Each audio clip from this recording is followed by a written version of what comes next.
Diese Woche soll es soweit sein. In der Nacht zum Mittwoch um 0:30 Uhr unserer Zeit soll Starship in Version 3 zum ersten Mal abheben. Das 90-minütige Startfenster, das wurde vergangenen Mittwoch jetzt auch offiziell von SpaceX bestätigt. Also kein Tracking-Fund mehr, Luftraumfreigaben im Internet, sondern ein harter Starttermin. Der Grund für diese Sicherheit, der liegt am vergangenen Montag, 11. Mai, da hat SpaceX nämlich zum ersten Mal die vollständige Generalprobe mit Treibstoff durchgezogen und im Prinzip alles bis kurz vor Start durchgezogen. In wenigen Stunden flossen da mehr als 5000 Tonnen flüssiges Methan und flüssiger Sauerstoff in die vollständig gestapelte Rakete. Das Ergebnis ist eine Zahl, die man zweimal lesen muss, 124,4 Meter Höhe. Das ist Starship V3, die höchste Rakete, die je auf einer Rampe stand, genau 1,2 Meter über V2. Zum Vergleich die alte Saturn V, mit der die Apollo-Crew zum Mond flog. Die war 110,6 Meter hoch. V3 schlägt diesen Klassiker also um fast 14 Meter. Was aber noch viel beeindruckender ist, Starship ist betankt fast doppelt so schwer wie die Rakete, die einst Neil Armstrong zum Mond brachte. Kurzer Hardware-Ausblick zur dritten Generation. V3 hat nur noch 3 Gittersteuerflossen am Booster statt 4. Das sind diese Flächen, mit denen der Booster später durch die Atmosphäre zurücksteuert. Jede einzelne ist jetzt 50% größer als bei V2 und hat einen neuen Greifpunkt für den Fangturm an der Starbase. Die heiße Stufentrennung, also das Zünden der Oberstufe noch während der Booster von hinten schiebt, ist jetzt fest in die Super Heavy Air Stufe integriert und wird nicht mehr als separater Ring abgeworfen.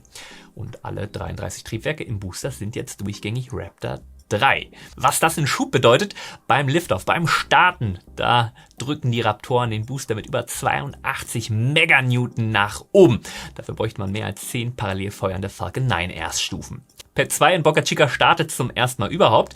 Die ursprüngliche Anlage Pad 1, die wird parallel gerade auf V3-Standard umgebaut. SpaceX hat am vergangenen Dienstag öffentlich gemacht, dass das Unternehmen zusätzlich rund 550 Quadratkilometer Land an der Küste von Louisiana ins Visier nimmt.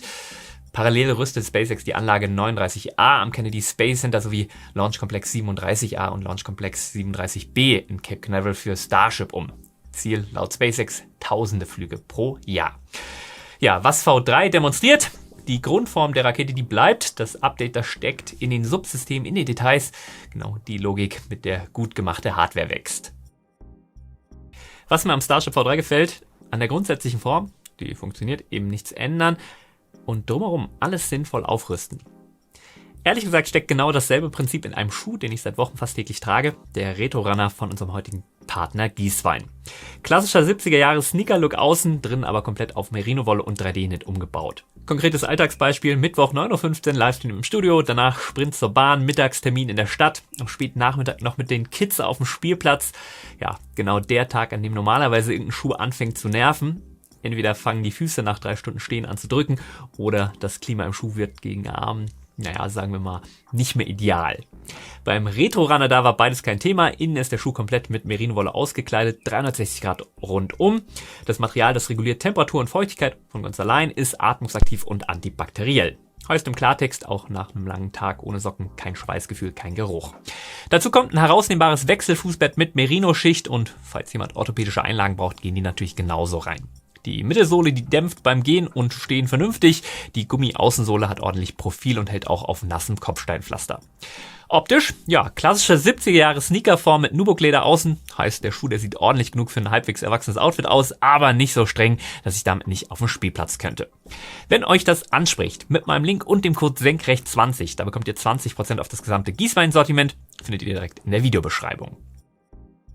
Zurück zur Hardware-Architektur. Während SpaceX an V3 weiterfeilt, schreibt die NASA bei Artemis 3 gerade den Missionsplan um. Die NASA hat am vergangenen Mittwoch, dem 13. Mai, ihre vorläufige Architektur für Artemis 3 veröffentlicht und für uns Raumfahrtfans war es keine Überraschung mehr.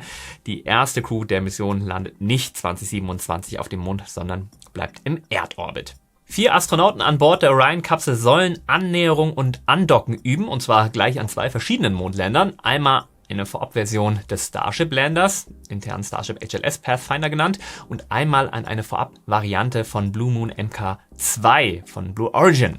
Beide Lander sind die Vehikel, mit denen dann auch später tatsächlich Menschen auf der Mondoberfläche aufsetzen sollen. Parallel kommt eine zweite Architekturentscheidung. Die SLS-Rakete, die startet bei Artemis 3 ohne Oberstufe, also ohne den kryogenen Antriebsteil, der bisher den Schub Richtung Mond geliefert hätte. Im Klartext, die NASA passt also den Missionsplan an die reale Hardwareverfügbarkeit an, statt sich an einen Mondlandungslandetermin zu klammern, den ohne fliegbare Lander ja niemand halten könnte. Im Johnson Space Center der NASA, da steht parallel das Trainingsmodell der Blue Moon Mark II Crewkabine bereit, direkt neben dem Orion-Simulator. Jeremy Parsons, stellvertretender NASA-Administrator für Mond und Mars, nennt Artemis 3 selbst eine der komplexesten Missionen, die die Behörde je geflogen habe. Mein Eindruck, das ist kein Krisensignal, das ist ein pragmatischer Reset. Die NASA bewegt sich Richtung eines realistischen Stufenmodells mit einer Mondlandung dann erst bei Artemis 4 oder 5.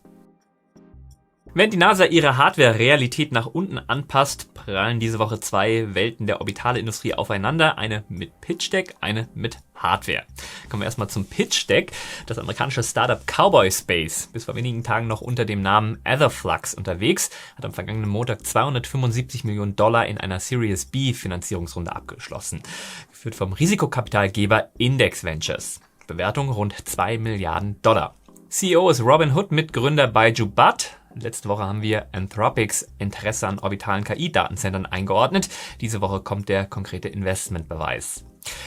Jetzt die Idee, die Raketenoberstufe, die wirft ihre Nutzlast aus und bleibt dann selbst im Orbit, um dort als 1 Megawatt Rechenzentrum weiterzuarbeiten. Konstellationsname Stampede, was bisher fliegt, noch nichts. Was steht? Eine Bewertung von $2 Milliarden. Kommen wir zu der anderen Geschichte, die aber mit Hardware. Am vergangenen Mittwoch, da hat das kalifornische Mikrogravitations-Startup WADA mit dem US-Pharmakonzern United Therapeutics den ersten kommerziellen Orbit-Wirkstoffvertrag unterzeichnet. WADA fliegt dann kleinmolekulare Medikamente für seltene Lungenerkrankungen auf seinen wiederverwendbaren W-Series-Kapseln. Dort lässt sie dann in der Schwerelosigkeit Wirkstoffe auskristallisieren und bringt die Proben dann per Re-Entry-Kapsel zurück zur Erde. Warum das nicht gut auf der Erde funktioniert? Ja, auf der Erde unter Schwerkrafteinfluss ziehen Konvektion und Sedimentation Kristalle in eine bestimmte Bahn.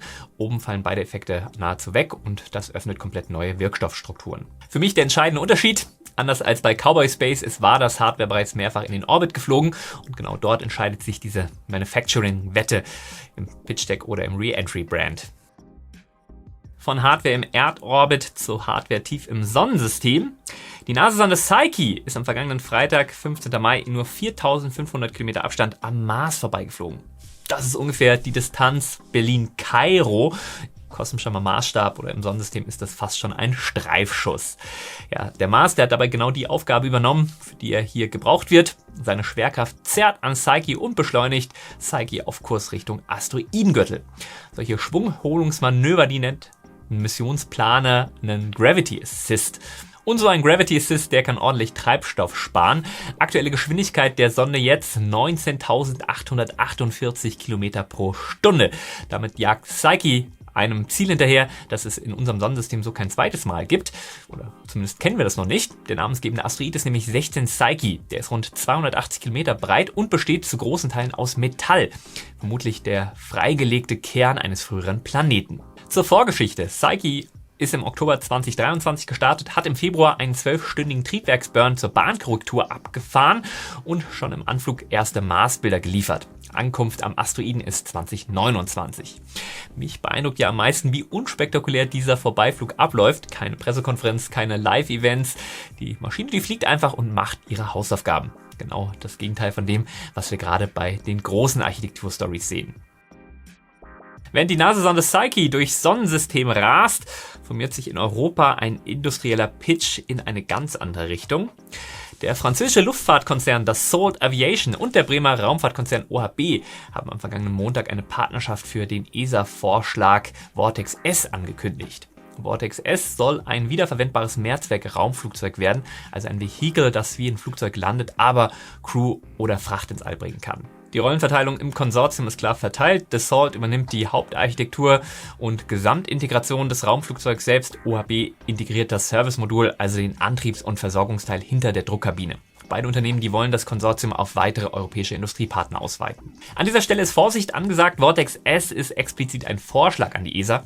Also kein Auftrag, kein Erstflugtermin und keine Hardware auf einem Pad. Trotzdem ist ein bemerkenswertes Signal. Europa positioniert sich mit einem konkreten Industriekonzept für ein wiederverwendbares Vehikel jenseits von amerikanischen Transportern. Ob die ESA das Konzept aufgreift und Geld dafür freigibt, entscheidet sich dann in den kommenden Monaten. Während Dassault und OHB Bremen eine europäische Spaceplane-Idee bei der ESA platzieren, hat sich die italienische OHB-Tochter einen europäischen Großauftrag gesichert. Am vergangenen Donnerstag, 7. Mai, haben ESA-Generaldirektor Josef Aschbacher und JAXA-Präsident Hiroshi Yamakawa in der italienischen Botschaft in Berlin einen Vertrag zur gemeinsamen Asteroidenmission Ramses unterzeichnet, kurz für Rapid Apophis Mission for Space Safety. Hauptauftragnehmer OHB Italia.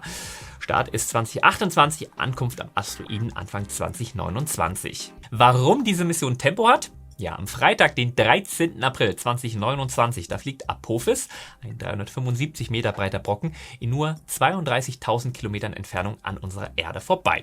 Das ist näher als geostationäre Satelliten und ein Zehntel der Distanz zum Mond. Ein Vorbeiflug dieser Größenordnung, der passiert nur einmal in 5.000 bis 10.000 Jahren, also statistisch gesehen.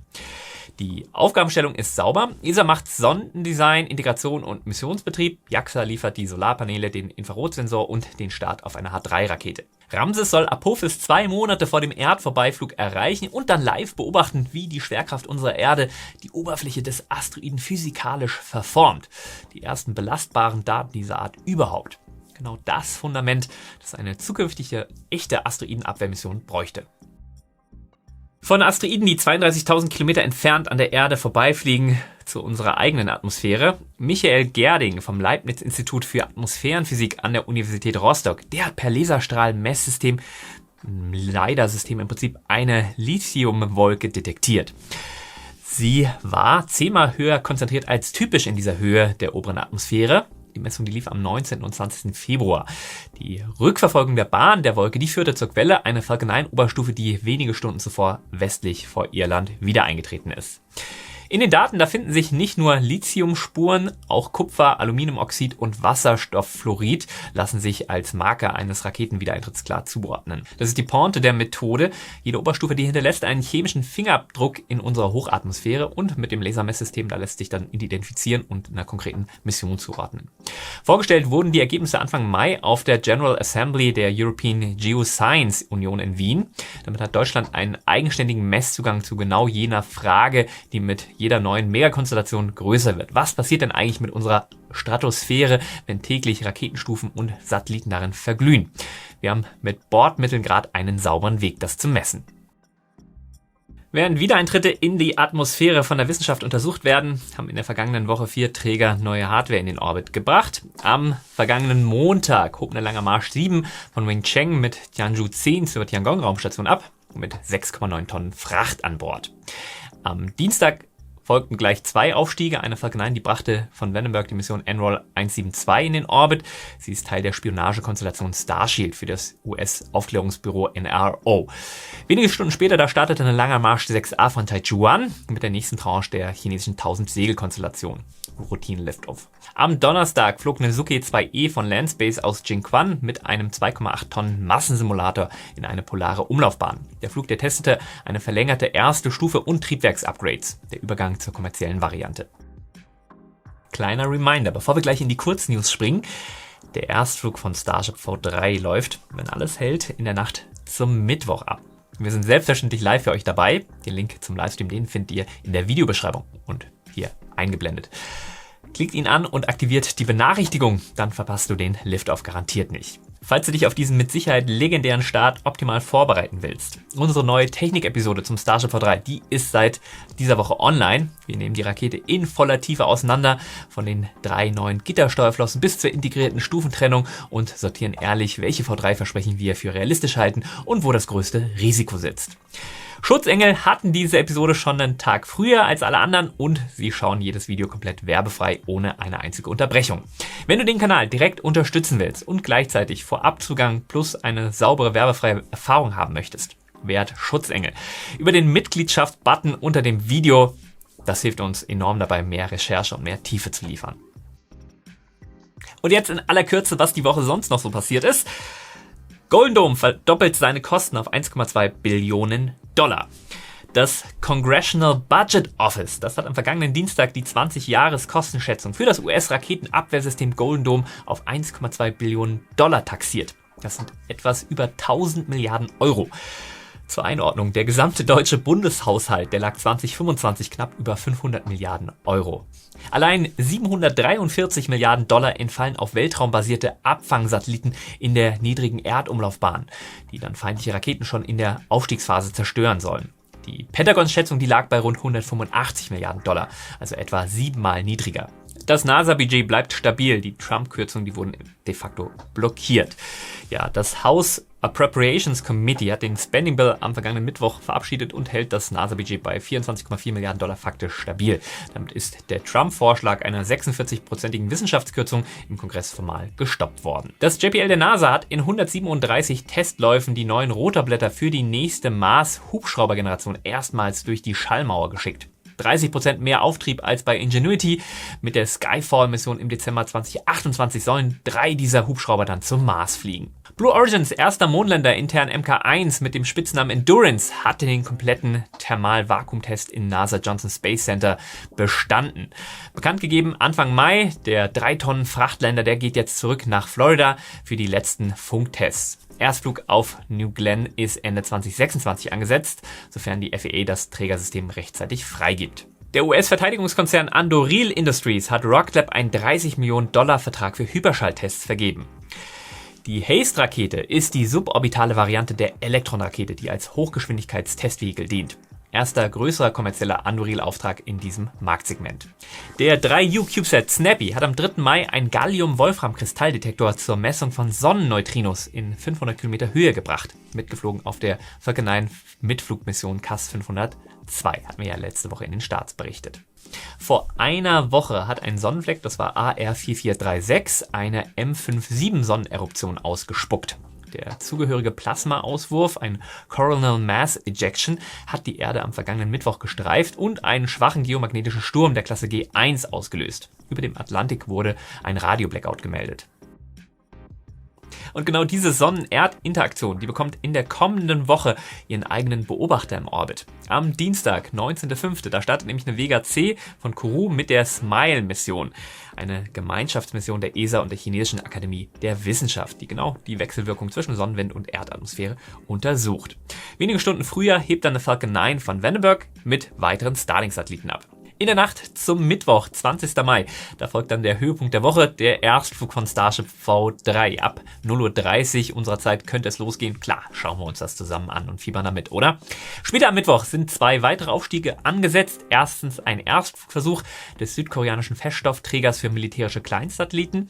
Und zweitens eine Falcon 9 von Cape Canaveral, die die ersten 9 Satelliten der zweiten Global Star-Generation in den Orbit bringen soll. Am Donnerstag startet dann aus Indien eine GSLV Mark II mit einem geostationären Erdbeobachtungssatellit der indischen ISRO. Wenige Stunden später folgt dann eine weitere Falcon 9 mit Starlink-Satelliten. Am Freitag, 22.05., da bringt eine Electron von Rocket Lab einen Radarsatelliten des kommerziellen japanischen Erdbeobachters Synspective von der Mahia-Halbinsel in Neuseeland in den Orbit. Und zum Wochenausklang startet eine Atlas 5551 von ULA von Cape Canaveral und die soll 29 weitere Amazon Leo-Satelliten in den Orbit bringen. Das ist ja die nächste Etappe der ehemaligen Kuiper-Konstellation. Starship V3 hat ein Startdatum. Die NASA reißt ihre Artemis-Architektur auseinander. Und Cowboy Space sammelt 275 Millionen Dollar für Rechenzentren, die als Raketenoberstufen oben bleiben sollen. Der Erstflug von Starship V3, der öffnet sein Startfenster nach aktuellem Stand in der Nacht zum Mittwoch um 0:30 Uhr unserer Zeit. Den Link zu unserem Livestream, den findet ihr in der Beschreibung und hier eingeblendet. Klickt rein, aktiviert die Benachrichtigungen, damit ihr den Lift auf keinen Fall verpasst. Nochmal kurz der Hinweis auf Gieswein, das Familienunternehmen aus Tirol, mit meinem Link und dem Code Senkrecht20. Da gibt es 20% auf alles. Link findet ihr unter dem Video. Wenn dir diese Folge gefallen hat, dann lass uns ein Abo da, aktiviere die Glocke und sei beim V3 Erstflug live mit dabei. Das wird großartig. Immer schön senkrecht bleiben. Euer Mo.